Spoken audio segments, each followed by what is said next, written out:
Today's our noble lineage will be presented in Hindi and English with subtitles in Arabic, Olexis or Vietnamese, Chinese, English, French, German, Hebrew, Hindi, Indonesian, Italian, Japanese, Korean, Malay, Mongolian, Persian, Portuguese, Russian, Spanish and Thai.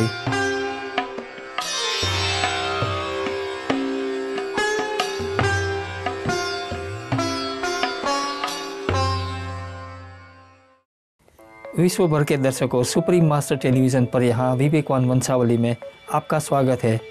आज हम शांति प्रेमी जैन धर्म की अपनी यात्रा अशोक संघवी और Chicago के जैन समाज के सम्मानित सदस्यों के साथ अपने ज्ञानी मार्गदर्शक के रूप में 2 भाग वाले कार्यक्रम के दूसरे भाग में आगे बढ़ते हैं।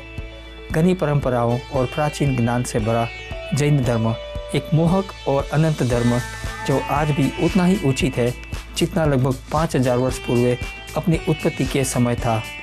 हम इसकी खोज को जारी रखते हैं। जैनवाद की जड़ें प्राचीन भारत में 24 तीर्थंकरों, गुरु या पैगंबर की परंपरा से जुड़ी हुई हैं। प्रत्येक तीर्थंकर ने जैन दर्शन की समान शिक्षा दी है अपने समय के युग और संस्कृति के अनुकूल।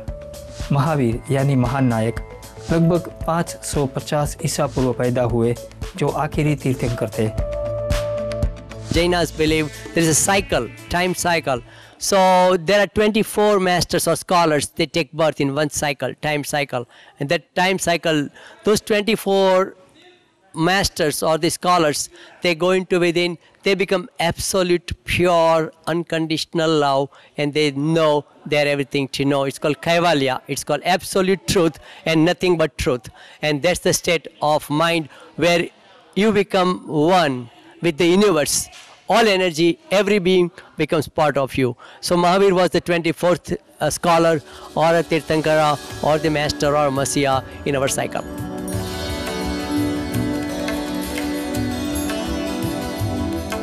इस शुद्ध धर्म की शिक्षा और अभ्यास का केंद्र अहिंसा का सिद्धांत है।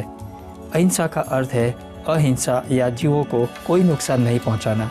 इसमें दूसरों के प्रति नियत और बिना नियत के दिया नुकसान दोनों ही शामिल है। जैनियों के लिए अहिंसा का सिद्धांत ना मारने के विचार से अधिक परे जाता है। इसमें दूसरे लोगों का वाणी या विचार द्वारा अपमान ना करना शामिल है। इस कारण से जैन अभ्यासी सदैव अपने विचारों के प्रति सावधान रहते हैं कि दूसरों को कोई अप्रत्यक्ष नुकसान ना पहुँचे। I'll give an example of non-violence. If somebody, you can hurt or you can be violent either by your act, by your words, or even thinking about that person, because your thoughts are so powerful. You create so much energy and creates waves that other person gets to know it. So sometimes it says, before you reach me, your energy reaches me, and that's the power of non-violence. And nowadays quantum physicists say and quantum physics say everything is energy.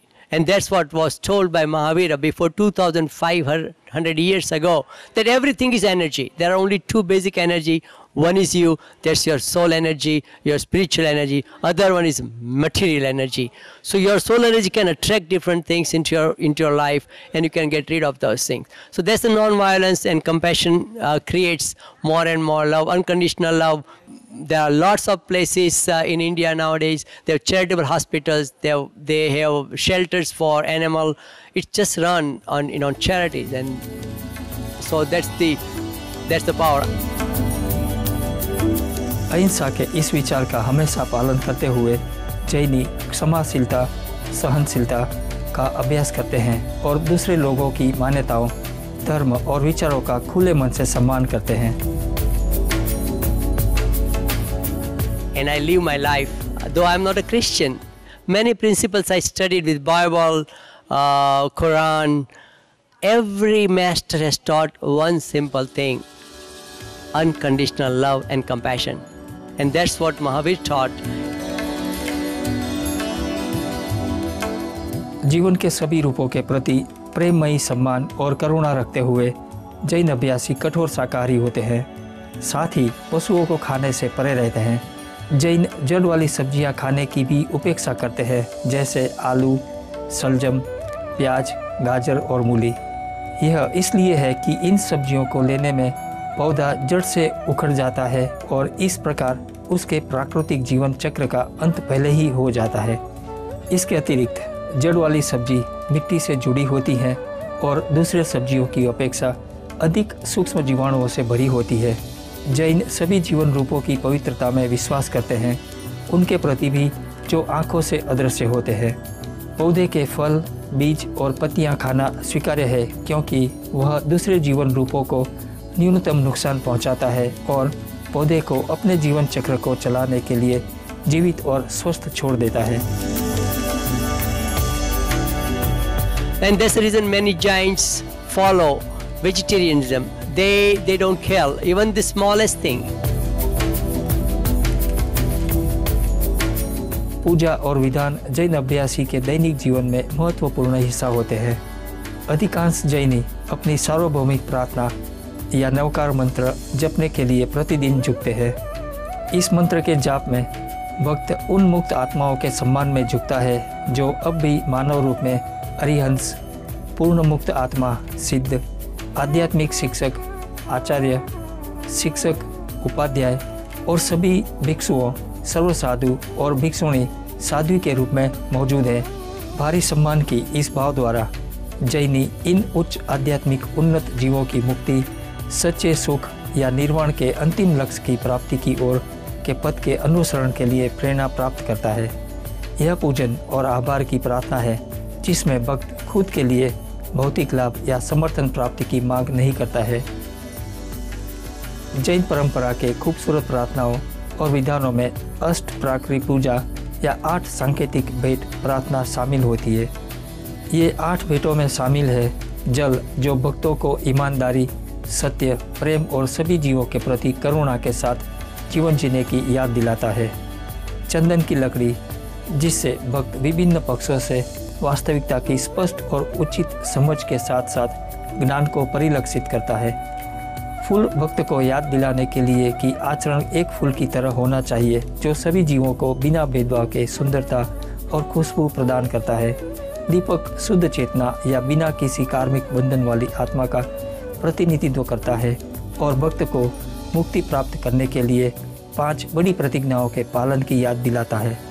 अगरबत्ती, जो दूसरों को खुशबू प्रदान करती है और भक्त को दूसरे के लाभ के लिए जीवन जीने की याद दिलाती है, जो राह अंततः मुक्ति की ओर ले जाती है। चावल, इस प्रार्थना से भक्त इस जीवन में मुक्ति पाने के लिए सभी प्रयत्न करता है। फल मोक्ष या मुक्ति के प्रतीक है और भक्त को बिना किसी अपेक्षा के कर्तव्य निभाने और सभी जीवों के लिए प्रेम और करुणामयी होने की याद दिलाता है। घर में बनी मिठाई, इस प्रार्थना से भक्त लगाव कम करने या दूर करने का प्रयत्न करता है। जैनियों के लिए वर्ष का एक महत्वपूर्ण कार्यक्रम दिवाली या प्रकाश का रंगीन उत्सव है। इस उत्सव पर उस दिन की वर्षगांठ मनाते हैं जब अंतिम तीर्थंकर महावीर ने निर्वाण प्राप्त किया था। यह महावीर की शिक्षाओं पर ध्यान देते हुए पवित्र भजन और साधना का समय होता है। दूसरे दिन नव वर्ष का उत्सव और समारोह मनाया जाता है।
ये कहा गया है कि दिवाली या दीपक उत्सव के नाम की उत्पत्ति उत्तरी भारत के 18 राजाओं से हुई, जिन्होंने निर्णय किया कि उनके गुरु के ज्ञान का प्रकाश दीपक जलाकर सांकेतिक रूप से जीवित रखा जाएगा।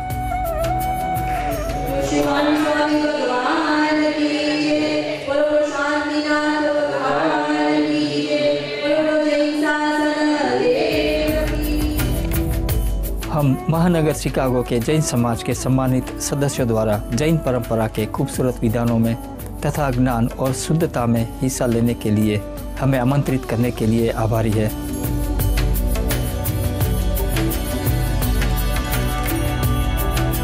दयालु दर्शकों, आज आपके साथ के लिए आपको धन्यवाद। अगला कार्यक्रम है गुरु और शिष्यों के मध्य। आशा है शांति प्रेमी जैनियों की सज्जन आत्मा हमारे साथ बनी रहे और हमारे दिनों को सभी जीवों की पवित्रता, खूबसूरती और भव्यता के प्रति सम्मान से कृपामयी करे। Gracious viewers, thank you for your company today. Up next is Between Master and Disciples. May the gentle spirit of the peace-loving Jains remain with us and bless our days with renewed respect for the beauty, magnificence and sanctity of all life.